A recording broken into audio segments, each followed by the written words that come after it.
Hello, everyone. Thank you for joining us as we walk through another Wine Club Shipment tasting with you. This afternoon, we're going to take a little time to go over the Pinot Club tasting. This is really interesting to me. This is a all 2018 vintage and 3 different examples of Pinot Noir that are all coming from Ashley's vineyard as its origin. So I think it's going to be a really interesting tasting. Hopefully you can join along with us.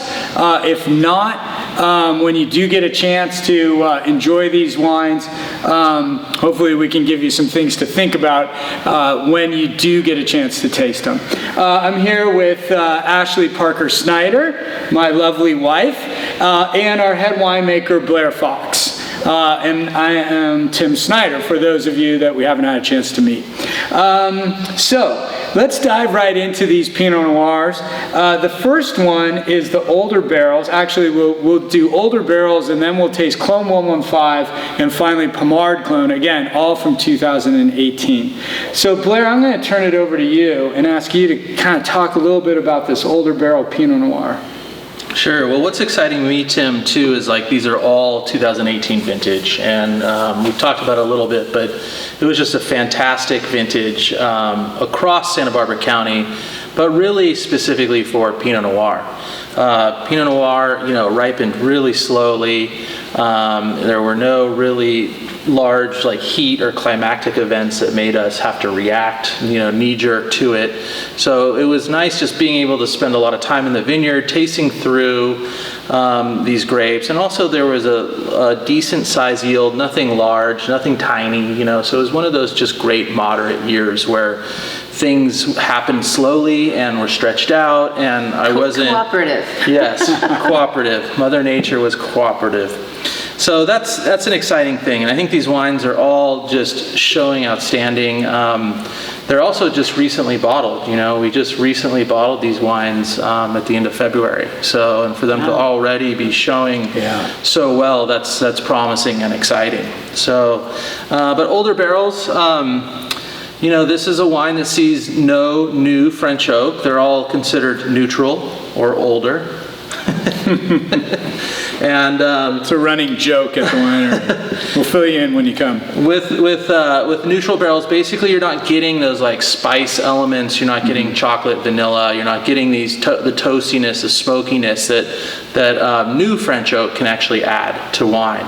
And so what you're getting is you're still getting the oxygen, and you're getting textural elements from the oak aging and oxidation, but you're not getting as many flavor references coming through. But this wine is like an Ashley's version of Ashley's Vineyard with all the clones, and then they're all chosen from older barrels and then blended together, and then after about 18 months in French oak, it's bottled. So to be clear, some of the Clone 115, some of the Pommard Clone, plus a couple others, all made its way into the older barrel. Correct. Very good. This to me is really has a silkiness to it, and really showcases, like you were saying, that fruit and that the spice character of Pinot, not the barrel character, obviously. Right. And I think it's just a lovely, lovely wine.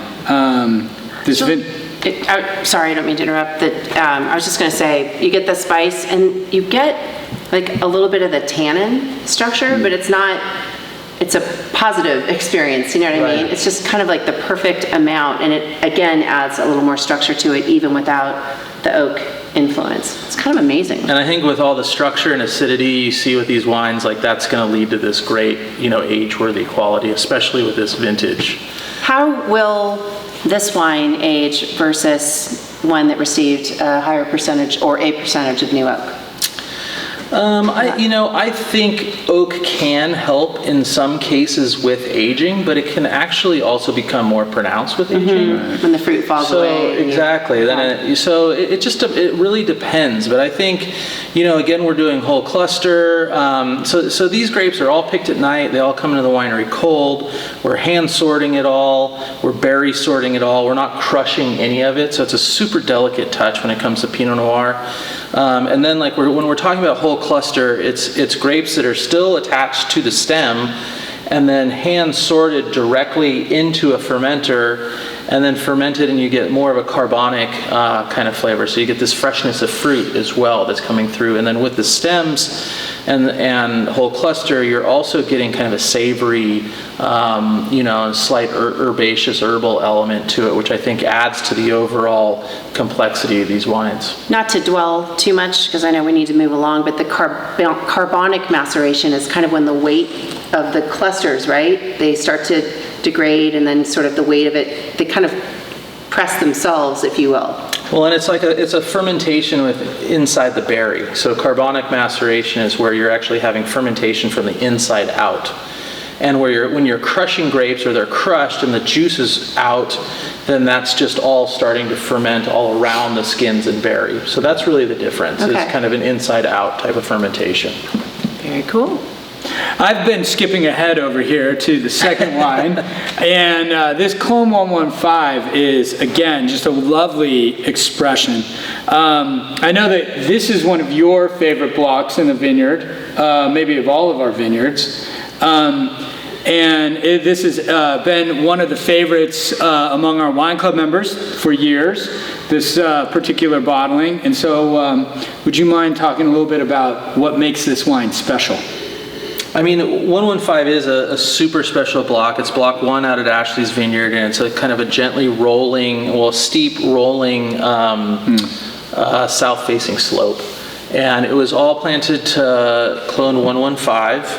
And I think it's just a special little area of the vineyard. This was picked at about 24 bricks even, so that'll result in kind of about 14% alcohol for this wine. I'm typically doing between 20 and 30% whole cluster with this block because it produces wines that seem to like a little bit of whole cluster, but we're talking about clusters that are about this big, and that's containing probably 100 berries on it. So it's just crazy tiny berries, really small clusters, a lot of intensity of color because of the size of the berries, and there's a very small or a large skin to juice ratio. So that creates wines with a lot of depth of color, a lot of complexity, a lot of flavor, a lot of structure from tannin, all that stuff. I definitely get more of that kind of like baking spice and that kind of almost like a smoke on this one. I don't know if you always find the perfect descriptor and then I'm like, gosh, darn it. But definitely a baking spice on this one. It's really pretty. Yeah, I think again, those baking spices is kind of a cigar box thing, I think it has a little tiny bit of smokiness to it. It's super enjoyable. Really pretty. So one of the things where this gets really interesting in this lineup and with Pinot Noir specifically is we are talking about, when we talk about site-specific wines, this is about as site-specific, this and Pommard clone, the next wine, as we can get. So we're talking about a single clone from a single block within a single vineyard. So clone 115 from block 1 in Ashley's, and then Pommard from block, is this W? Yep. In Ashley's.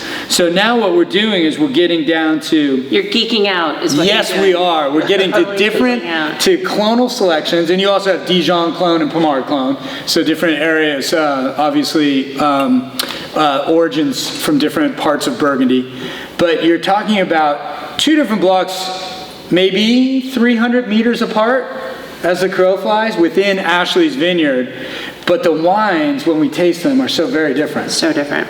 And maybe you can talk a little bit about, beyond the clonal selections, why that is. What's also cool is that really these are getting narrowed down to like a specific fermenter of that specific block of that specific clone. So, because these are very tiny blends. I mean, what are we talking about here? We're talking about 200 to 300 cases. Yeah. So they're very small blends, which is also really cool, you know, and then basically whatever doesn't make it into this Pommard clone, you know, from that specific lot will then go to older barrels, and then, you know, whatever doesn't make it there goes to Ashley. So it's this big matrix of kind of blending. But, you know, this particular, what's funny is like this particular clone, which is the Pommard clone, kind of comes off almost like a riper, you know, like darker fruited. It's kind of the big gun. Yeah.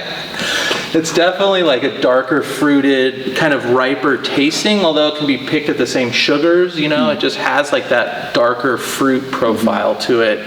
And it always has at Ashley's, you know, compared to like 115, which maybe has a little bit more like a red fruit element to it. So is that clone delivering that, or is that, you know, because I know that they're on different sides of the vineyard, they have different exposures, soil's slightly different. That's true, yeah. So, I mean, so Pommard clone is grown on kind of a northerly facing hillside slope that starts very heavy clay at the top and then rolls down into deep beach sand at the bottom. And then, like we were talking about, clone 1 is a southerly facing slope, and they're about the same elevation, you know, and about an elevation loss. And then it starts more, you know, kind of a loamy, sandy soil, you know, and then runs down again into sand. So, you know, they're similar, but they're slightly different and different orientation. And again, I think a lot of it is just the clonal material itself. I get the stem inclusion on this wine, but I also get, like, this is probably wrong, I'm the consumer palate in these tastings, kind of like on the nose, like that sort of creme brulee almost, like a caramel. It's just so pretty. It just keeps popping out. It's really gorgeous. And I think a lot of that too is like, you know, that's barrel influence as well.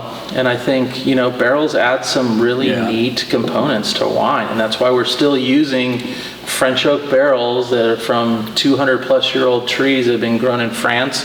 And they've been doing this for centuries. You know, it's pretty wild. You know, a word that we use a lot with Pinot Noir, and with all of our wines really, that we strive for, to me, has been achieved in all of these, and that's balance. These wines have wonderful balance. They have fruit, they have complexity, they have aromatics, but acidity, you know, lift behind good structure. These are just outstanding. Favorite wine for you? I love the older barrels, but tonight I'm going to go with the Pommard clone. Okay, well done. Yeah. For you?